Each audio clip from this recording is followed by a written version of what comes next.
Hi friends, ಫಿನ್ಟಾಕ್ Kannada YouTube ಚಾನಲ್ಗೆ ಎಲ್ಲರಿಗೂ ಸ್ವಾಗತ. ಸೆಕ್ಯೂರಿಟಿನಲ್ಲಿ ಇನ್ವೆಸ್ಟ್ಮೆಂಟ್ ಮಾಡುವುದು ಮಾರುಕಟ್ಟೆ ಅಪಾಯಗಳಿಗೆ ಒಳಪಟ್ಟಿರುತ್ತದೆ. ಈ ವಿಷಯವು ಕೇವಲ ಎಜುಕೇಷನಲ್ ಉದ್ದೇಶಕ್ಕಾಗಿ ಮಾತ್ರ. ಯಾವುದೇ ತರಹದ ಇನ್ವೆಸ್ಟ್ಮೆಂಟ್ ಡಿಸಿಷನ್ ತೆಗೆದುಕೊಳ್ಳುವ ಮೊದಲು ಕ್ವಾಲಿಫೈಡ್ ಪ್ರೊಫೆಷನಲ್ ಅನ್ನು ಭೇಟಿ ಮಾಡಿ ಎಲ್ಲ ಡಾಕ್ಯುಮೆಂಟ್ಗಳನ್ನು ಎಚ್ಚರವಾಗಿ ಓದಿ. ಇವತ್ತು ನಾವು 2030ರಲ್ಲಿ ಯಾವೆಲ್ಲ ಕ್ಷೇತ್ರಗಳು ಗ್ರೋ ಆಗಬಹುದು ಎಂದು ನೋಡೋಣ. ಶೇರ್ ಮಾರ್ಕೆಟಲ್ಲಿ ಒಳ್ಳೆ ಹಣ ಮಾಡಬೇಕೆಂದರೆ ಒಳ್ಳೆ ಗ್ರೋತ್ ಇರುವ ಸೆಕ್ಟರಲ್ಲಿ ಇನ್ವೆಸ್ಟ್ ಮಾಡಬೇಕು. ತುಂಬ ಜನ ಈವಾಗಲೇ ಸ್ಟಾಕ್ ಮಾರ್ಕೆಟ್ನಲ್ಲಿ ಇನ್ವೆಸ್ಟ್ಮೆಂಟ್ ಮಾಡುತ್ತಿರಬಹುದು. ಸೆಕ್ಟರ್ಸ್ ಎಷ್ಟು ಗ್ರೋ ಆಗುತ್ತೋ ಆ ಸೆಕ್ಟರ್ನಲ್ಲಿ ಇರುವ ಕಂಪ್ನಿಗಳು ಅಷ್ಟೇ ಗ್ರೋ ಆಗುತ್ತದೆ. ಭಾರತವು ಪ್ರಪಂಚದಲ್ಲಿಯೇ ಅತಿ ವೇಗವಾಗಿ ಬೆಳೆಯುತ್ತಿರುವ ಎಕನಾಮಿಗಳಲ್ಲಿ ಒಂದಾಗಿದೆ. ನಿಮಗೆಲ್ಲ ತಿಳಿದಂತೆ ಪ್ರಪಂಚದಲ್ಲಿಯೇ ಅತಿ ಹೆಚ್ಚು ಯಂಗ್ ಪಾಪ್ಯುಲೇಷನ್ ಇರುವ ದೇಶ ನಮ್ಮ ಭಾರತ. ಹೌದು, ನಮ್ಮ ಯೂತ್ ಪಾಪ್ಯುಲೇಷನ್ ಹಾಗೂ ಗೌರ್ಮೆಂಟ್ನ ದೃಷ್ಟಿ ನೋಡುತ್ತಿದ್ದರೆ ಪ್ರಪಂಚದ ಅತಿದೊಡ್ಡ ಆರ್ಥಿಕತೆ ಭಾರತ ಆಗುವುದರಲ್ಲಿ ಸಂಶಯವಿಲ್ಲ. 2030ರಲ್ಲಿ ಗ್ರೋ ಆಗಲು ಸಾಧ್ಯತೆ ಇರುವ 15 ಸೆಕ್ಟರ್ಗಳು ಯಾವುದೆಲ್ಲ ಎಂದು ನೋಡೋಣ. ಇದರಲ್ಲಿ ತಿಳಿಸಿರುವ ಕೆಲವು ಸೆಕ್ಟರ್ಗಳು ನಮಗೆ ಡೆವಲಪ್ ಆಗುತ್ತದೆ ಅಂತ ಅನಿಸೋದು ಸ್ವಲ್ಪ ಅಸಾಧ್ಯವೆನಿಸ್ಬೋದು, ಅಂದರೆ ಡೆವಲಪ್ ಆಗಲ್ಲ ಅಂತ ಅನಿಸ್ಬೋದು. ಬಟ್ ಕಾಲಕ್ರಮೇಣ ಟೆಕ್ನಾಲಜಿಯಲ್ಲಿ ಸಾಕಷ್ಟು ಬದಲಾವಣೆಯಾಗಿ ಟೆಕ್ನಾಲಜಿಯಲ್ಲಿ ತುಂಬ ಬದಲಾವಣೆ ಆಗುತ್ತದೆ. ಇವಾಗ ಸ್ಟಾರ್ಟಿಂಗ್ ಯಾವುದಾದ್ರೂ ಪ್ರಾಬ್ಲಮ್ ಇರುತ್ತೆ. ಒಂದು ಟೆಕ್ನಾಲಜಿ ಬರಬೇಕಾದ್ರೆ ಇನಿಷಿಯಲ್ ಸ್ಟೇಜಲ್ಲಿ ಅಂದರೆ ಸ್ಟಾರ್ಟಿಂಗ್ ಸ್ಟೇಜಲ್ಲಿ ತುಂಬ ಪ್ರಾಬ್ಲಮ್ ಆಗುತ್ತೆ. ಬಟ್ ಟೈಮ್ ಹೋಗ್ತಾ ಟೆಕ್ನಾಲಜಿಯಲ್ಲಿ ತುಂಬ ಚೇಂಜಸ್ ಆಗ್ತಾ ಕಾಲಕ್ರಮೇಣ ಏನೇನು ಪ್ರಾಬ್ಲಮ್ ಇದೆಯೋ ಅದೆಲ್ಲ ಸಾಲ್ವ್ ಆಗಿ ಆ ಟೆಕ್ನಾಲಜಿಯಲ್ಲಿ ಕ್ರಾಂತಿ ಉಂಟಾಗುತ್ತದೆ. ಫಾರ್ ಎಕ್ಸಾಂಪಲ್, ಮುಂಚೆ ಜಾಸ್ತಿ ಕೀಪ್ಯಾಡ್ ಫೋನ್ಸ್ ಎಲ್ಲ ಇತ್ತು. ಯಾರ ಕೈಯಲ್ಲಿ ನೋಡಿದ್ರು ಕೀಪ್ಯಾಡ್ ಫೋನ್ಸು. ಬಟ್ ಸ್ವಲ್ಪ ಟೈಮ್ ಆದಮೇಲೆ ಅದರಲ್ಲಿ ಕ್ರಾಂತಿ ಉಂಟಾಯಿತು. ಕೀಪ್ಯಾಡ್ ಫೋನ್ ಇದ್ದಿದ್ದೆಲ್ಲ ಇವಾಗ ಚೇಂಜಸ್ ಆಗಿ ಸ್ಕ್ರೀನ್ ಟಚ್ ಫೋನ್ಗಳು ಮಾರ್ಕೆಟ್ಗೆ ಲಗ್ಗೆ ಇಟ್ಟವು. ಇವಾಗ ನೋಡಿದರೆ ಯಾರ ಕೈಯಲ್ಲೂ ನಿಮಗೆ ಕೀಪ್ಯಾಡ್ ಫೋನ್ ನೋಡೋಕ್ಕೆ ಸಿಗಲ್ಲ. ಬಿಕಾಸ್ ಆ ಕ್ಷೇತ್ರದಲ್ಲಿ ಅಷ್ಟು ಡೆವಲಪ್ ಆಯಿತು, ಆ ಥರ ಕ್ರಾಂತಿ ಉಂಟಾಯಿತು. ಇದೇ ಥರ ನಾವು ಕೆಲವು ಟೆಕ್ನಾಲಜಿ ನಮಗೆ ಇವಾಗ ನೋಡ್ತಿದ್ರೆ ಇದೆಲ್ಲ ಆಗೋಕ್ಕೆ ಸಾಧ್ಯತೆ ಇಲ್ಲ, ಸ್ವಲ್ಪ ಕಷ್ಟ ಇದೆ, ಈ ಥರ ಫ್ಯೂಚರಲ್ಲಿ ಆಗಲ್ಲ ಅಂತ ಅನ್ಕೋತೀವಿ. ಬಟ್ ಬರ್ತಾ ಟೆಕ್ನಾಲಜಿಯಲ್ಲಿ ಚೇಂಜಸ್ ಆಗ್ತಾ ಒಳ್ಳೆ ಡೆವಲಪ್ ಆಗುತ್ತೆ. ಅದ್ರ ಮೇಲೆ ಕ್ರಾಂತಿ ಕೂಡ ಉಂಟಾಗುತ್ತೆ. ಇವಾಗ ಮೊದಲನೇದು ನೋಡೋಣ, ಗ್ರಾಹಕರ ಹ್ಯಾಬಿಟ್ಸ್ ಮತ್ತು ಜೀವನ ಶೈಲಿಯ ಬದಲಾವಣೆ. ನಾನೀಗ ಹೇಳಿದಂತೆ ಭಾರತದ ಯುವ ಜನಾಂಗದ ಪಾಪ್ಯುಲೇಷನ್ ತುಂಬ ಹೆಚ್ಚಿದೆ ಹಾಗೂ ಅವರ ಜೀವನ ಶೈಲಿಯು ತುಂಬ ವ್ಯತ್ಯಾಸವಾಗಿದೆ. ನನ್ನದೇ ಎಕ್ಸಾಂಪಲ್ ತಗೋಣ. ನನ್ನ ಪೇರೆಂಟ್ಸು ಯಾವುದಾದ್ರೂ ವಸ್ತು ತಗೋಬೇಕಂದ್ರೆ, ಪರ್ಚೇಸ್ ಮಾಡಬೇಕಂದ್ರೆ ಡೈರೆಕ್ಟ್ ಅಂಗಡಿಗೆ ಹೋಗಿ ಪರ್ಚೇಸ್ ಮಾಡ್ತಾರೆ. ಅದು ಏನಾದರೂ ಆಗಿರ್ಬೋದು, ಟಿ ವಿ ಆದರೂ ಆಗಿರ್ಬೋದು, ಬಟ್ಟೆ ಬರೆ ಆದರೂ ಆಗಿರ್ಬೋದು, ಫುಟ್ವೇರ್ ಆಗಿರ್ಬೋದು, ಏನಾದರೂ ಅವರು ಡೈರೆಕ್ಟ್ ಹೋಗಿ ಅಂಗಡಿಗೆ ಹೋಗಿ ಪರ್ಚೇಸ್ ಮಾಡ್ತಾರೆ. ಬಟ್ ನಾನು ಈ ಜನ್ರೇಷನ್ ಅಂದರೆ ಜನ್ಜಿ ಕ್ಯಾಟಗರಿಯಲ್ಲಿ, ಜನ್ಜಿ ಅಂತ ಹೇಳ್ತಾರೆ, ಅಂದರೆ 1997ರ ಮತ್ತೆ ಹುಟ್ಟಿದ ಜನ್ರೇಷನ್ನು. ಸೊ ಆ ಜನ್ರೇಷನ್ ಅವನು. ಸೊ ನಾನಿವಾಗ ಅವರು ಪ್ರಿಫರ್ ಮಾಡೋ ರೀತಿಯು ನಾನು ಪ್ರಿಫರ್ ಮಾಡೋ ರೀತಿ ತುಂಬ ವ್ಯತ್ಯಾಸವಾಗಿದೆ. ನಾನು ಜಾಸ್ತಿ ಆನ್ಲೈನ್ ಪರ್ಚೇಸ್ ಮಾಡ್ತೀನಿ. ಯಾವ್ದು ಬೇಕಂದ್ರೂ ಆನ್ಲೈನಲ್ಲೇ ಪರ್ಚೇಸ್ ಮಾಡ್ತೀನಿ. ಫುಟ್ವೇರ್ ಆದರೂ ಆಗಿರ್ಬೋದು, ಡ್ರೆಸ್ ಆದರೂ ಆಗಿರ್ಬೋದು, ಅಂದರೆ ಯಾವುದೆಲ್ಲ ಆನ್ಲೈನಲ್ಲಿ ಸಿಗೋ ಸಾಧ್ಯತೆ ಇರುತ್ತೆ ಎಲ್ಲ ನಾನು ಆನ್ಲೈನಲ್ಲೇ ಪರ್ಚೇಸ್ ಮಾಡೋಕ್ಕೆ ಟ್ರೈ ಮಾಡ್ತೀನಿ. ಇದರಲ್ಲಿ ಗ್ರಾಹಕರ ಹ್ಯಾಬಿಟ್ಸ್ ಮತ್ತು ಜೀವನ ಶೈಲಿಯ ಬದಲಾವಣೆ ಅಂಡರಲ್ಲಿ ಮೊದಲನೇದಾಗಿ ಕ್ವಿಕ್ ಕಾಮರ್ಸ್. ಸೊ ಇದನ್ನು ನಾನು ಆಲ್ರೆಡಿ ಹೇಳಿದೆ. ಸೊ ಯಾವ ವಸ್ತು ಬೇಕಾದರೂ ನಿಮಗೆ 10 ನಿಮಿಷದಲ್ಲಿ ಡೆಲಿವರಿ ಮಾಡ್ತಾರೆ. ಇವಾಗ ಸದ್ಯದಲ್ಲಿ ನೋಡಬೇಕಂದ್ರೆ ಇವಾಗ ಫ್ಲಿಪ್ಕಾರ್ಟ್ ಮಿನಿಟ್ಸ್ ಅಂತಲ್ಲ, ಗ್ರೋಸರೀಸು ಯಾವ್ದು ಬೇಕಾದರೂ ನಿಮ್ಗೆ ಇನ್ಸ್ಟೆಂಟಾಗಿ ಡೆಲಿವರಿ ಮಾಡ್ತಾರೆ 10 ನಿಮಿಷದ ಒಳಗಡೆ. ಸೊ ಸದ್ಯದಲ್ಲಿ ಹೇಳ್ತಾ ಇರೋದು ಯಾಕಂದರೆ ಫ್ಲಿಪ್ಕಾರ್ಟ್ ಮಿನಿಟ್ಸ್ ಅಂತ ಇವಾಗ ಲಾಂಚ್ ಮಾಡಿದ್ದಾರೆ. ಎಲ್ಲರಿಗೂ ಗೊತ್ತಿರುತ್ತೆ. ಮೆಟ್ರೋ ಸಿಟಿಯಲ್ಲಿ ಇವಾಗ ಬೆಂಗಳೂರಲ್ಲಿರೋರಿಗೆಲ್ಲ ಗೊತ್ತಿರುತ್ತೆ. ನಿಮ್ಮ ಹತ್ರ ದುಡ್ಡಿದ್ರೆ ಇಮ್ಮಿಡಿಯೇಟಾಗಿ 10 ನಿಮಿಷದವರೆಗೆ ನಿಮಗೆ ಐಫೋನ್ನ ಹೊಸ ಮೊಬೈಲು, ಇವಾಗ ಯಾವ್ದು ಲಾಂಚ್ ಆಯಿತು ಐಫೋನ್ನ ಯಾವ ಸೀರೀಸ್ ಬೇಕಂದ್ರೂ 10 ನಿಮಿಷದ ಒಳಗಡೆ ನಿಮಗೆ ಡೆಲಿವರಿ ಮಾಡ್ತಾರೆ. ಸೊ ಇದರಿಂದ ಏನಾಗುತ್ತೆ, ಕನ್ಸಂಪ್ಷನ್ ತುಂಬ ಜಾಸ್ತಿ ಆಗ್ತಾ ಇದೆ. ಜಾಸ್ತಿ ಯೂಸ್ ಮಾಡೋರು ಇನ್ನೂ ಜಾಸ್ತಿ ಯೂಸ್ ಮಾಡ್ತಾರೆ. ಅಂದರೆ ತಗೋಬೇಕಂತಿದ್ದವರು ಇಮಿಡಿಯೇಟಾಗಿ ತಗೋತಾರೆ. ಫಾರ್ ಎಕ್ಸಾಂಪಲ್, ನನಗೊಂದು ಐಫೋನ್ ತಗೋಬೇಕು ಅಂತ ಆಲೋಚನೆ ಮಾಡಿಕೊಂಡು ನಾನು ಅಲ್ಲಿ ಒಟ್ಟಿದ್ರೆ, ನಾನು ಆಲೋಚನೆ ಮಾಡೋ ಅಷ್ಟೊತ್ತಿಗೆ ಪೇಮೆಂಟ್ ಎಲ್ಲಾದರೂ ನಾನು ಮಾಡಿದ್ರೆ ಅದ್ರ ಆಲೋಚನೆ ಮಾಡಿ ನೀವು ಮುಗಿಸುವಷ್ಟಿಗೆ ನಿಮಗೆ ಮೊಬೈಲ್ ಬಂದಿರುತ್ತೆ. ಅಷ್ಟು ಸ್ಪೀಡಾಗಿ ಡೆಲಿವರಿ ಮಾಡ್ತಾರೆ. ಸೊ ಇದರಿಂದ ಏನಂತಂದರೆ ಕನ್ಸಂಪ್ಷನ್ ಜಾಸ್ತಿ ಆಗುತ್ತದೆ. ಯೂಸ್ ಮಾಡುವವರ ಸಂಖ್ಯೆ ಇನ್ನೂ ಎಷ್ಟು ಆ ಪ್ಲ್ಯಾಟ್ಫಾರ್ಮ್ನ, ಕ್ವಿಕ್ ಕಾಮರ್ಸ್ ಪ್ಲ್ಯಾಟ್ಫಾರ್ಮ್ನ ಯೂಸ್ ಮಾಡುವವರ ಸಂಖ್ಯೆ ಇನ್ನಷ್ಟು ಜಾಸ್ತಿ ಆಗ್ತದೆ. ಕಂಪ್ನಿಗಳು ಅವರಿಗೆ ಈ ಥರ ಸರ್ವಿಸ್ ಕೊಟ್ಟು ಅವ್ರನ್ನ ಅಡಿಕ್ಟ್ ಮಾಡುತ್ತದೆ. ಸೊ ಗ್ರಾಹಕರು ಅದಕ್ಕೆ ಅಡಿಕ್ಟ್ ಆಗೋಗ್ತಾರೆ. ಸೊ ಅದು ಇನ್ನೂ ತುಂಬ ಡೆವಲಪ್ ಆಗೋ ಸಾಧ್ಯತೆ ಇದೆ. ಇವಾಗಲೇ ತುಂಬ ವಾಲ್ಯೂಮಲ್ಲಿ ಅವ್ರು ಸೇಲ್ ಮಾಡ್ತಾರೆ ಫ್ಲಿಪ್ಕಾರ್ಟಲ್ಲೆಲ್ಲ. ಕ್ರ್ಯಾಶೇ ಆಗೋಗುತ್ತೆ ಆ್ಯಕ್ಚುಲಿ. ಇವಾಗ ಬಿಲಿಯನ್ ಡೇಸ್ ಇವಾಗ ಬಂದಿದೆ ಅಲ್ವಾ. ಸೊ ಈ ಟೈಮಲ್ಲೆಲ್ಲ ಆ್ಯಕ್ಚುಲಿ ಮೊನ್ನೆನೇನೋ ಅದು ಪ್ಲ್ಯಾಟ್ಫಾರ್ಮೇ ಕ್ರ್ಯಾಶ್ ಆಗಿತ್ತು. ಯಾಕಂದರೆ ಆ ಲೆವೆಲ್ಗೆ ಜನ ಕಿಕ್ಕಿರಿದು ಆರ್ಡರ್ ಮಾಡೋಕ್ಕೆ ಸ್ಟಾರ್ಟ್ ಮಾಡಿದ್ದಾರೆ. ಸೊ ಇದರಲ್ಲಿ ಕೂಡ ತುಂಬ ಡೆವಲಪ್ಮೆಂಟ್ ಆಗುವ ಸಾಧ್ಯತೆ ಇದೆ. ಇನ್ನು 10-20 ವರ್ಷ ಆದಮೇಲೆ ಅಂತೂ ಯಾವ ಲೆವೆಲ್ಗೆ ಗ್ರೋ ಆಗುತ್ತೆ ಅಂತ ನಮಗೆ ಊಹಿಸಲು ಕೂಡ ಸಾಧ್ಯವಾಗಲಿಕ್ಕಿಲ್ಲ. ಕ್ಯಾಟಗರಿಯಲ್ಲಿ ಎರಡನೇದು ಬರೋದಂದರೆ ರೆಡಿ ಟು ಈಟ್ ಅಂದರೆ ಹಳ್ಳಿಯಲ್ಲಿರೋರಿಗೆಲ್ಲ ಇದೆಲ್ಲ ಹೊಸ್ದಂತ ಅನಿಸ್ಬೋದು ಈ ಕಾನ್ಸೆಪ್ಟು. ಇವಾಗ ಮೆಟ್ರೋ ಸಿಟಿಯಲ್ಲಿ ಬೆಂಗಳೂರಲ್ಲೆಲ್ಲ ಇರೋರಿಗೆ ತುಂಬ ಜನರಿಗೆ ಗೊತ್ತಿರುತ್ತೆ. ಗಂಡ ಹೆಂಡತಿರಿಗೆ ಇಬ್ಬರಿಗೂ ಕೆಲಸ ಇದ್ದರೆ ಅವರು ಅದರಲ್ಲಿ ಬ್ಯುಸಿಯಾಗಿರ್ತಾರೆ. ಸೊ ಅವ್ರಿಗೆ ಬ್ರೇಕ್ಫಾಸ್ಟ್ ಪ್ರಿಪೇರ್ ಮಾಡಲಿಕ್ಕೆ, ಬೆಳಗಿನ ಆಹಾರ ಪ್ರಿಪೇರ್ ಮಾಡಲಿಕ್ಕೆ, ರಾತ್ರಿ ಆಹಾರ ಪ್ರಿಪೇರ್ ಮಾಡಲಿಕ್ಕೆ ತುಂಬ ಪ್ರಾಬ್ಲಮ್ ಇರುತ್ತೆ. ಸೊ ಅದಕ್ಕಾಗೆಲ್ಲ ಈ ಪ್ರಾಬ್ಲಮ್ನ ಸಾಲ್ವ್ ಮಾಡುವಂತೆ ತುಂಬ ಕಂಪ್ನಿಗಳು ಮಾರ್ಕೆಟ್ಗೆ ಲಗ್ಗೆ ಇಟ್ಟಿವೆ. ಅಂದರೆ ಇವಾಗ ready to eat chapati, ready to eat parotta, ಅಂದರೆ ರೆಡಿ ಟು ಈಟ್ ಬ್ಯಾಟರ್ಸ್, ಅಂದರೆ ದೋಸೆ ನಿಮಗೆ ಇವಾಗ ಇನ್ಸ್ಟೆಂಟಾಗಿ ರೆಡಿ ಮಾಡಬೇಕು, ಅದ್ರ ಮಿಕ್ಸ್ ಇರುತ್ತೆ, ಅದನ್ನು ತಗೊಂಬಿಟ್ಟು ಮಿಕ್ಸ್ ಮಾಡಿ ನೀವು ಇದು ಮಾಡಿದರೆ ದೋಸೆ ರೆಡಿ ಆಗುತ್ತೆ. ಸೊ ಇದೇ ಥರ ಬ್ರೇಕ್ಫಾಸ್ಟಲ್ಲಿ ತುಂಬ ವೆರೈಟೀಸ್ ಕೊಡೋ ಕಂಪ್ನಿಗಳು ಇವಾಗ ಮಾರ್ಕೆಟಲ್ಲಿ ಇದೆ. ಬಿಕಾಸ್ ಮುಂದೊಂದು ದಿನ ಮೆಟ್ರೋ ಸಿಟಿಗಳಲ್ಲಿ ನಿಮಗೆ ಒಂದು ಕಿಚನ್ ನೋಡಲಿಕ್ಕೆ ಸಿಗಲ್ಲ. ಆ ಥರ ಪರಿಸ್ಥಿತಿ ಆದರೂ ಆಗ್ಬೋದು. 20-30 ವರ್ಷ ಹೋದರೆ ಈ ಥರ ಆಗಲ್ಲ ಅಂತ ಹೇಳೋಕ್ಕಾಗಲ್ಲ. ಸೊ ಈ ಸೆಕ್ಟರಲ್ಲಿ ಕೂಡ ತುಂಬ ಗ್ರೋತ್ ಆಗೋ ಸಾಧ್ಯತೆ ಇದೆ. ಮೂರನೇದಾಗಿ ಗೇಮಿಂಗ್ ಇಂಡಸ್ಟ್ರಿ. ಈ ಸೆಕ್ಟರ್ನ ಬಗ್ಗೆ ನಾನು ಜಾಸ್ತಿ ಏನು ಹೇಳೋ ಅವಶ್ಯಕತೆ ಇಲ್ಲ. ನಮ್ಮ ಮನೆಯಲ್ಲಿರೋ ಮಕ್ಕಳು ಗೇಮಿಂಗ್ ಎಷ್ಟು ಅಡಿಕ್ಟ್ ಆಗಿದ್ದಾರೆ ಅಂತ ಎಲ್ಲರಿಗೂ ಗೊತ್ತಿರುತ್ತೆ. ನಾನು ಹೇಳಿರೋದು ಇದು ನಾರ್ಮಲ್ ಗೇಮಿಂಗು. ಇವಾಗ ರೀಸೆಂಟ್ಲಿ ಗೌರ್ಮೆಂಟು ಬೆಟ್ಟಿಂಗ್ ಆ್ಯಪ್ಸ್ ಗೇಮ್ಗಳನ್ನು ತುಂಬ ಇವಾಗ ಬ್ಯಾನ್ ಮಾಡ್ತು. ಆ ಗೇಮ್ಗಳಲ್ಲ, ನಾರ್ಮಲ್ ಗೇಮಿಂಗ್ಸ್ ಎಲ್ಲ ಬರುತ್ತೆ. ಇವಾಗ ಫ್ರೀ ಫೈರು, ಪಬ್ಜಿ ಇಂಥ ಗೇಮ್ ಕೇಳಿರ್ತೀರ. ಆ ಗೇಮ್ಗಳೆಲ್ಲ ಇವಾಗ ಮಾರ್ಕೆಟಲ್ಲಿ ತುಂಬ ಸದ್ದು ಮಾಡ್ತಿದೆ. ಅಂದರೆ ಜನಗಳು, ಮಕ್ಕಳು, ಎಸ್ಪೆಷಲಿ ಮಕ್ಕಳು ಅಂದರೆ ಯೂತು, ಯುವ ಜನಾಂಗ ತುಂಬ ಇದರ ಗೇಮಲ್ಲಿ ಆಟ ಆಡ್ತಾ ಇರ್ತಾರೆ. ಸೊ ಇದರಲ್ಲಿ ಅಂದರೆ ಖಾಲಿ ಗೇಮಿಂಗ್ ಮಾತ್ರ ಸೀಮಿತ ಅಲ್ಲದೆ ಇದೊಂದು ಪ್ರೊಫೆಷ್ನಲ್ ಕೆರಿಯರ್ ಥರ ನೋಡೋ ಥರ ಒಂದು ಕಾನ್ಸೆಪ್ಟ್ ಕೂಡ ವಿದೇಶದಲ್ಲೆಲ್ಲ ಇದೆ. ನಮ್ಮಲ್ಲಿ ಇನ್ನೂ ಹೊಸದದು. ಗೇಮಿಂಗ್ ಇವೆಂಟ್ಸ್ ಆಗುತ್ತೆ, ಅದರಲ್ಲಿ ಪಾರ್ಟಿಸಿಪೇಟ್ ಮಾಡೋ ವಿನ್ನರ್ಸ್ ಇರ್ತಾರೆ. ಸೊ ಅದು ಥರ ಒಂಥರ ಪ್ರೊಫೆಷ್ನಲ್ ಗೇಮಿಂಗ್ ಥರ, ಯಾವ ಥರ ಇವಾಗ ನಮ್ಗೆ ವರ್ಕ್ ಮಾಡ್ತೀವಲ್ಲ ಅದೇ ಥರ ಒಂದು ಗೇಮಿಂಗ್ ಒಂದು ಪ್ರೊಫೆಷ್ನಲ್ ವೇ ಆಗಿ ಕೂಡ ಆಗಲು ಸಾಧ್ಯತೆ ಇದೆ. ಇವಾಗ ಆಲ್ರೆಡಿ ಕೆಲವು ಫಾರಿನ್ ಕಂಟ್ರಿನೆಲ್ಲ ಗೇಮಿಂಗ್ ಸ್ಕೂಲ್ ಕೂಡ ಇದೆ ಅಂತ ನಾನು ಕೇಳ್ಪಟ್ಟೆ, ಎಲ್ಲ ಓದಿದ್ದು ನಾನು. ಸೊ ಅದು ಇಂಡಿಯಾದಲ್ಲೆಲ್ಲ ಹೊಸ ಕಾನ್ಸೆಪ್ಟು, ಅದರಲ್ಲೆಲ್ಲ ಆಲ್ರೆಡಿ ಸ್ಟಾರ್ಟ್ ಆಗಿಬಿಟ್ಟಿದೆ. ಸೊ ಇದು ಕೂಡ ಸ್ವಲ್ಪ ವರ್ಷ ಆದಮೇಲೆ ಈ ಇಂಡಸ್ಟ್ರಿ ಕೂಡ, ಗೇಮಿಂಗ್ ಇಂಡಸ್ಟ್ರಿ ಕೂಡ ತುಂಬ ದೊಡ್ಡ ಮಟ್ಟಕ್ಕೆ ಬೆಳವಣಿಗೆ ಹೊಂದುವ ಸಾಧ್ಯತೆ ಇದೆ ಸ್ನೇಹಿತರೆ. ನಾಲ್ಕನೇದು ಬಂದುಬಿಟ್ಟು air taxi and drones. Metro ಸಿಟಿಯಲ್ಲಿ ಇರೋರಿಗೆ ತುಂಬ ಜನರಿಗೆ ಟ್ರಾಫಿಕ್ ಸಮಸ್ಯೆಯ ಬಗ್ಗೆ ಗೊತ್ತಿರ್ಬೋದು. ಒಂದು 7-8 ಕಿಲೋಮೀಟ್ರ್ ಹೋಗ್ಬೇಕಂದ್ರೆ ಮಿನಿಮಮ್ ಅಂದರೆ ಕೆಲವು ಪೀಕ್ ಟೈಮಲ್ಲಿ 40 ನಿಮಿಷದವರೆಗೆ ತಗೊಳುತ್ತೆ. ಇವಾಗ ನನಗೆ ಒಂದು 8 ಕಿಲೋಮೀಟ್ರ್ ಹೋಗಬೇಕು. ಸೊ 8 ಕಿಲೋಮೀಟ್ರ್ ಹೋಗಲಿಕ್ಕೆ ನಾನು ಆಲ್ಮೋಸ್ಟ್ ಒಂದು 35 ಮಿನಿಟ್ಸು ತಗೋತೀನಿ ನಾರ್ಮಲ್ ಡೇಸಲ್ಲಿ. ಸೊ ಯಾವ ಲೆವೆಲ್ಗೆ ಟ್ರಾಫಿಕ್ ಇದೆ ಅಂತ ಅದರಲ್ಲಿ ಹೋದವ್ರಿಗೆ ಗೊತ್ತಿರುತ್ತೆ. ಡೈಲಿ ಯಾರೆಲ್ಲ ಟ್ರಾವೆಲ್ ಮಾಡ್ತಾರೆ ಅವ್ರಿಗೆ ಗೊತ್ತಿರುತ್ತೆ.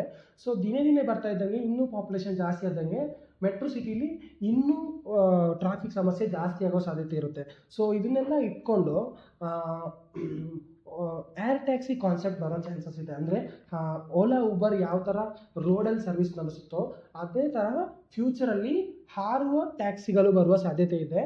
ಇದರಲ್ಲಿ US ಅಲ್ಲಿ ಕೆಲವು ಕಂಪ್ನಿ ಆಲ್ರೆಡಿ ಇದರ ಬಗ್ಗೆ ಪ್ರೋಟೋಟೈಪು ಟೆಸ್ಟಿಂಗ್ ಕೂಡ ಆಗಿದೆ. US ಅಲ್ಲಿ ಯಾವುದೊಂದು ಅಪಾಚಿ ಅಂತ ಯಾವುದೋ ಒಂದು ಕಂಪ್ನಿ ಇದೆ, ತಪ್ಪಿಲ್ಲ ಅಂದರೆ ನಾನು ಮೋಸ್ಟ್ಲಿ ಅದೇ ಅಪಾಚಿ ಅನ್ಕೋತೀನಿ. ಸೊ ಈ ಕಂಪ್ನಿಗಳೆಲ್ಲ ಆಲ್ರೆಡಿ ರೆಡಿ ಮಾಡಿ ಪ್ರೋಟೋಟೈಪು ಟೆಸ್ಟಿಂಗ್ ಎಲ್ಲ ರೆಡಿಯಾಗಿದೆ. ಸೊ ಒಂದು 10-15 ವರ್ಷ ಹೋದರೆ ಏರ್ ಟ್ಯಾಕ್ಸಿ ಕೂಡ ಬರೋ ಸಾಧ್ಯತೆ ಇದೆ. ಇದರಲ್ಲೇ ಮತ್ತೊಂದು ಡ್ರೋನ್ ಸೆಕ್ಟರ್ ಕೂಡ ತುಂಬ ಡೆವಲಪ್ ಆಗ್ಬೋದು. ಮುಂಚೆ ಎಲ್ಲ ಡ್ರೋನ್ ಅಂದರೆ ಖಾಲಿ ನಿಮಗೆ ಫೋಟೋಶೂಟ್ ಮಾಡೋಕ್ಕೆ ಇದಕ್ಕೆಲ್ಲ ಜಾಸ್ತಿ ಯೂಸ್ ಮಾಡ್ತಾಯಿದ್ರು. ಬಟ್ ಇವಾಗ ಮುಂಚೆ ಕಣ್ಗಾವಲಿಗೆ ಅಂದರೆ ಸೆಕ್ಯೂರಿಟಿ ಪರ್ಪಸ್ಗೆ ಸ್ವಲ್ಪ ಯೂಸ್ ಮಾಡ್ತಾಯಿದ್ರು, ಮತ್ತು ಫೋಟೋಶೂಟ್ಗೆ, ವಿಡಿಯೋಗ್ರಾಫಿಗೆ ಇದಕ್ಕೆ ಯೂಸ್ ಮಾಡ್ತಾಯಿದ್ರು. ಬಟ್ ಇವಾಗ ಯುದ್ಧದಲ್ಲಿ, ಎಸ್ಪೆಷಲಿ ಯುದ್ಧದಲ್ಲಿ ತುಂಬ ನೆಕ್ಸ್ಟ್ ಲೆವೆಲ್ಗೆ ಯೂಸ್ ಮಾಡ್ತಾ ಇದ್ದಾರೆ. ಇವಾಗ ಮುಂಚೆ ಥರ ಜನಗಳು ಹೋಗಿ ಅಂದರೆ ಏನು ಹೇಳ್ತಾರೆ, ಮಿಲಿಟ್ರಿ ಪರ್ಸ್ನಲ್ ಹೋಗಿ ಬಂದೂಕು ಇಟ್ಕೊಂಡು ಹೋರಾಟ ಮಾಡೋ ಪರಿಸ್ಥಿತಿ ತುಂಬ ಕಮ್ಮಿ ಆಗಿದೆ. ಇವಾಗ ಏನಿದು ಡ್ರೋನ್ ಯುಗ. ಅಂದರೆ ಒಂದು 300-400 ಡ್ರೋನಿಂಗ್ ಕಳಿಸ್ಬಿಟ್ಟು ಸುಸೈಡ್ ಡ್ರೋನ್ಗಳು ಹೋಗಿ ನಿಮ್ಗೆ ಯಾರ ಮೇಲೆ ಅಟ್ಯಾಕ್ ಮಾಡಬೇಕೋ ಅವ್ರ ಮೇಲೆ ಅಟ್ಯಾಕ್ ಮಾಡಿ ಬಾಂಬ್ ಸುರಿಸಿ ಬರುತ್ತೆ. ಸುಸೈಡ್ ಡ್ರೋನ್ಸ್ಗಳು ಬರೋದಲ್ಲ, ಅಲ್ಲೇ ಹೋಗ್ಬಿಟ್ಟು ಇದು ಮಾಡುತ್ತೆ, ಧ್ವಂಸ ಮಾಡುತ್ತೆ ನಮ್ಮ ಶತ್ರುಗಳನ್ನು. ಫಾರ್ ಎಕ್ಸಾಂಪಲ್ ಆಪರೇಷನ್ ಸಿಂಧೂರಲ್ಲಿ ನೋಡಿರ್ಬೋದು, ರಷ್ಯಾ ಯುಕ್ರೇನ್ ವಾರಲ್ಲಿ ನೋಡಿರ್ಬೋದು. ಯಾವ ವಾರು ನೀವು ಯುದ್ಧ ತಗೊಂಡು ನೋಡಿದ್ರು ಈ ಯುದ್ಧದಲ್ಲಿ ಮೇಯ್ನ್ ಪಾತ್ರ ವಹಿಸೋದು ಡ್ರೋನ್ಗಳು. ಸೊ ಡ್ರೋನ್ಗಳು ಆ ಸೆಕ್ಟರ್ ಬಿಟ್ಟು, ಯುದ್ಧ ಬಿಡಿ, ಆ ಸೆಕ್ಟರ್ ಬಿಟ್ಟು ಇನ್ನೂ ಮುಂದೆ ಹೋಗಿ ಕಾಮರ್ಸ್ ಸೆಕ್ಟರಲ್ಲಿ ಇವಾಗ ನಿಮಗೆ ಡೆಲಿವರಿ ಎಲ್ಲ ಜನ ಬಂದು ಇವಾಗ ನಿಮಗೆ ಡೆಲಿವರಿ ಮಾಡಿ ಹೋಗ್ತಾರೆ. ಬಟ್ ಮುಂದೊಂದು ದಿನ ಡೈರೆಕ್ಟ್ ಡ್ರೋನ್ಗಳು ನಿಮ್ಮ ಜಾಗಕ್ಕೆ ಬಂದು ಡೆಲಿವರಿ ಮಾಡೋ ಸಾಧ್ಯತೆ ಕೂಡ ಬರ್ಬೋದು. ಇವಾಗ ಸ್ವಲ್ಪ ನಮಗೆ ನೆನೆಸಿದ್ರೆ ಈ ಥರ ಎಲ್ಲ ಆಗ್ಬೋದಾ ಅಂತ ನಮ್ಗೆ ಅನಿಸುತ್ತೆ. ಬಟ್ ಫ್ಯೂಚರಲ್ಲಿ ಯಾವುದನ್ನ ನಾವು ಆಗಲ್ಲ ಅನ್ಕೋತೀವಿ ಅದು ಆಗಲಿಕ್ಕೆ ಅದರಲ್ಲಿ ಏನೆಲ್ಲ ಪ್ರಾಬ್ಲಮ್ಸ್ ಇದೆ ನಾನು ಮುಂಚೆ ಹೇಳಿದಂತೆ ಅದು ಸಾಲ್ವ್ ಆಗ್ತಾ ಬರುತ್ತೆ. ಮತ್ತು ಕೃಷಿ ಕ್ಷೇತ್ರದಲ್ಲಿ ಕೂಡ ಬರ್ಬೋದು. ಇವಾಗ ಅಲ್ಲೂ ಕೂಡ ತುಂಬ ಚೇಂಜಸ್ ಬರ್ಬೋದು. ಇವಾಗ 5ನೇದಾಗಿ ಲಕ್ಸುರಿ ಆ್ಯಂಡ್ ಪ್ರೀಮಿಯಂ. ಭಾರತದಲ್ಲಿ ಲಕ್ಸುರಿ ಹಾಗೂ ಪ್ರೀಮಿಯಂ ವಸ್ತುಗಳು ಯೂಸ್ ಮಾಡೋ ಜನರು ದಿನೇ ದಿನೇ ಹೆಚ್ಚಾಗುತ್ತಿದ್ದಾರೆ.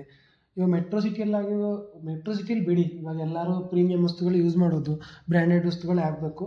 ಇವನ್ ಚಿಕ್ಕ ಚಿಕ್ಕ ಸಿಟಿಯಲ್ಲಿ ಕೂಡ ಇವಾಗ ಒಳ್ಳೊಳ್ಳೆ ಐಟಮ್ನ ಯೂಸ್ ಮಾಡೋಕ್ಕೆ ಸ್ಟಾರ್ಟ್ ಮಾಡಿದ್ದಾರೆ. ಒಳ್ಳೊಳ್ಳೆ ಬಟ್ಟೆ ಆಗಿರ್ಬೋದು, ಒಳ್ಳೊಳ್ಳೆ ವಾಚಸ್ ಆಗಿರ್ಬೋದು, ಒಳ್ಳೊಳ್ಳೆ ಮೊಬೈಲ್ಸ್ ಆಗಿರ್ಬೋದು. ಇವಾಗ ಊರ್ ಸೈಡ್ ಹೋದ್ರೂ ನಿಮಗೆ ಐಫೋನ್ ಯೂಸ್ ಮಾಡುವವರು ಸಿಗ್ಬೋದು. ಅಂದರೆ ಇದರಿಂದ ನಾವು ಏನು ತಿಳ್ಕೊಬೋದು ಅಂದರೆ, ಇವಾಗ ಚಿಕ್ಕ ಚಿಕ್ಕ ವಿಲೇಜಲ್ಲೂ ಕೂಡ ಪ್ರೀಮಿಯಮೈಸೇಷನ್ ಜಾಸ್ತಿ ಆಗ್ತಿದೆ. ಜನರು ಒಳ್ಳೊಳ್ಳೆ ಬ್ರ್ಯಾಂಡೆಡ್ ಪ್ರಾಡಕ್ಟ್ಗಳನ್ನ ಯೂಸ್ ಮಾಡುವವರ ಸಂಖ್ಯೆ ದಿನೇ ದಿನೇ ಹೆಚ್ಚಾಗ್ತಿದೆ. ಇದು ಒಂದು ರೀತಿ ಸೋಷಲ್ ಮೀಡಿಯಾ ಇನ್ಫ್ಲುಯೆನ್ಸಿಂದ ಜಾಸ್ತಿ ಅಂತ ಹೇಳೋಕ್ಕೆ ಸಾಧ್ಯತೆ ಬರ್ಬೋದು. ಇವಾಗ ಸೋಷಲ್ ಮೀಡಿಯಾ ನೋಡಿಕೊಂಡು ಜನರು ಸ್ವಲ್ಪ ಕಂಪೇರ್ ಮಾಡಿಕೊಂಡು ನಮ್ಮ ಲೈಫು ಇವ್ರಿಗಿಂತ ಸ್ವಲ್ಪ ಬೆಟರ್ ಆಗಿರಬೇಕು, ಇವ್ರ ಥರನೇ ಇರಬೇಕು ಅಂತ ಸ್ವಲ್ಪ ಆಲೋಚನೆ ಮಾಡ್ತಾರೆ. ಸೊ ಇದರಿಂದ ಕೂಡ ಜನರ ಜೀವನ ಶೈಲಿಯಲ್ಲಿ ಲಕ್ಸುರಿ ಆ್ಯಂಡ್ ಪ್ರೀಮಿಯಂ ಸೆಗ್ಮೆಂಟ್ ಮೆಲ್ಲ ಅವರ ಜೀವನದಲ್ಲಿ ಅಳವಡಿಸ್ತಿದ್ದಾರೆ. ಸೊ ಇದರಲ್ಲಿ ಕೂಡ ಸ್ವಲ್ಪ ವರ್ಷ ಆದಾಗ ಜನರ ಇನ್ಕಮ್ ಜಾಸ್ತಿ ಆದಾಗ ನಮ್ಮದು ಗ್ರೋಯಿಂಗ್ ಎಕಾನಮಿ ಅಲ್ವಾ, ಗ್ರೋಯಿಂಗ್ ಎಕಾನಮಿ ಗ್ರೋ ಆಗ್ತಾ ಇದೆ. ಸೊ ಅಲ್ಟಿಮೇಟಾಗಿ ಎಕಾನಮಿ ಗ್ರೋ ಆದಂಗೆ ಜನರ ಇನ್ಕಮ್ ಕೂಡ ಜಾಸ್ತಿ ಆಗುತ್ತೆ. ಸೊ ಇನ್ಕಮ್ ಜಾಸ್ತಿ ಆದಾಗ ಜನರು ಪ್ರೀಮಿಯಂ ಪ್ರಾಡಕ್ಟ್ಗಳನ್ನು ಯೂಸ್ ಮಾಡೋ ಅವರ ಸಂಖ್ಯೆ ಕೂಡ ಗಣನೀಯವಾಗಿ ಜಾಸ್ತಿ ಆಗೋ ಸಾಧ್ಯತೆ ಇದೆ ಫ್ಯೂಚರಲ್ಲಿ. ಇವಾಗ ಬಹುಮುಖ್ಯವಾಗಿ 2ನೇದು ಕೈಗಾರಿಕೆ ಮತ್ತು ಸ್ಟ್ರಾಟಜಿಕ್ ಗ್ರೋತ್. ಸೊ ಇದೇನಂದರೆ, ಯಾವುದಾದ್ರೂ ಒಂದು ದೇಶ ಬೆಳಿಬೇಕು. ಇವಾಗ ನಾನು ಹೇಳಿದಂಗೆ ನಾವು ಇವಾಗ ಪ್ರಪಂಚದಲ್ಲಿ 4th ಲಾರ್ಜೆಸ್ಟ್, ಇವಾಗ ಸದ್ಯದಲ್ಲಿ 4ನೇ ಅತಿ ದೊಡ್ಡ ಆರ್ಥಿಕತೆ ಇವಾಗ ಕರೆಂಟ್ ಪೊಸಿಷನ್ ನಮ್ಮದು. ಸೊ ನಾವಿನ್ನು 3rd 2nd ಪೊಸಿಷನ್ ಮುಟ್ಟಬೇಕಂದ್ರೆ, ಅಂದರೆ ಟಾಪ್ ಪೊಸಿಷನ್ಗೆ ಮುಟ್ಟಬೇಕಂದ್ರೆ ನಮ್ಮ ದೇಶವು ತುಂಬ ಟೆಕ್ನಾಲಜಿ ಆಗಿರ್ಬೋದು, ಕೈಗಾರಿಕೆ ಕ್ಷೇತ್ರ ಆಗಿರ್ಬೋದು, ತುಂಬ ಕ್ಷೇತ್ರದಲ್ಲಿ ಸ್ವತಂತ್ರ ಹೊಂದಬೇಕು. ಅಂದರೆ ಬೇರೆ ಕಂಟ್ರಿ ಮೇಲೆ ನಾವು ಡಿಪೆಂಡ್ ಇರಬಾರ್ದು. ಸೊ ಆತ್ಮನಿರ್ಭರತೆ ಇರಬೇಕು. ಅಂದರೆ ಯಾವುದೇ ಒಂದು ಟೆಕ್ನಾಲಜಿ ಮತ್ತೊಬ್ಬರ ಮೇಲೆ ನಾವು ಡಿಪೆಂಡ್ ಆಗೋ ಥರ ಇದ್ದರೆ ಸೊ ದೇಶಗಳು ಗ್ರೋ ಆಗೋ ಸಾಧ್ಯತೆ ತುಂಬ ಕಮ್ಮಿ ಇರುತ್ತೆ. ಸೊ ಅವ್ರ ಮೇಲೆ ಡಿಪೆಂಡೆನ್ಸಿ ಇರುತ್ತೆ ನಮಗೆ. ಅಂದರೆ ಯಾವುದೋ ಒಂದು ಟೆಕ್ನಾಲಜಿ ಮಾಡಬೇಕಂದ್ರೆ ಅವ್ರ ಹತ್ರ ಕೇಳಬೇಕು, ಅವ್ರದ್ದು ನಮಗೆ ಏನು ಬೇಕು, ಒಪ್ಪಿಗೆ ಬೇಕು, ಈ ಥರ ತುಂಬ ಇರುತ್ತೆ. ಸೊ ಯಾವಾಗ ನಾವು ಸ್ವಂತ ಕಾಲಲ್ಲಿ ಟೆಕ್ನಾಲಜಿ ಮತ್ತು ಕೈಗಾರಿಕೆ ಕ್ಷೇತ್ರದಲ್ಲಿ ನಿಲ್ತೀವೋ ಆವಾಗ ಮಾತ್ರ ನಾವು ಒಂದು ದೊಡ್ಡ ಆರ್ಥಿಕತೆ ಆಗುವ ಸಾಧ್ಯತೆ ಇರುತ್ತದೆ. ಕೈಗಾರಿಕೆ ಮತ್ತು ಸ್ಟ್ರಾಟಜಿಕ್ ಗ್ರೋತಲ್ಲಿ 1ನೇದಾಗಿ ಡಿಫೆನ್ಸ್ ಮತ್ತು ಏರೋಸ್ಪೇಸ್. ಪ್ರಸ್ತುತ ಭಾರತದ ಡಿಫೆನ್ಸ್ ಬಜೆಟ್ 6,81,000 ಕೋಟಿ. ಸೊ ಭಾರತ ತನ್ನ ಕಾಲಿನಲ್ಲಿ ನಿಲ್ಲುವ ಸಮಯ ಬಂದಿದೆ. 2014ರಲ್ಲಿ 686 ಕೋಟಿ ಇದ್ದ ಡಿಫೆನ್ಸ್ ಎಕ್ಸ್ಪೋರ್ಟ್ ಇವಾಗ 23,622 ಕೋಟಿ ತಲುಪಿದೆ. ಇದು ಕೇವಲ ಪ್ರಾರಂಭ. ಹೆಚ್ಚೇಕೆ, ಆಪರೇಷನ್ ಸಿಂಧೂರ್ ಬಗ್ಗೆ ಎಲ್ಲರಿಗೂ ಗೊತ್ತಿದೆ.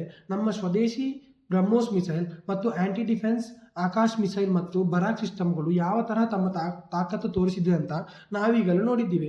ಮುಂದೊಂದು ದಿನ ಈ ಕ್ಷೇತ್ರದಲ್ಲಿ ಕೂಡ ಭಾರಿ ಯಶಸ್ಸು ಕಾಣುವ ಸಾಧ್ಯತೆ ಇದೆ.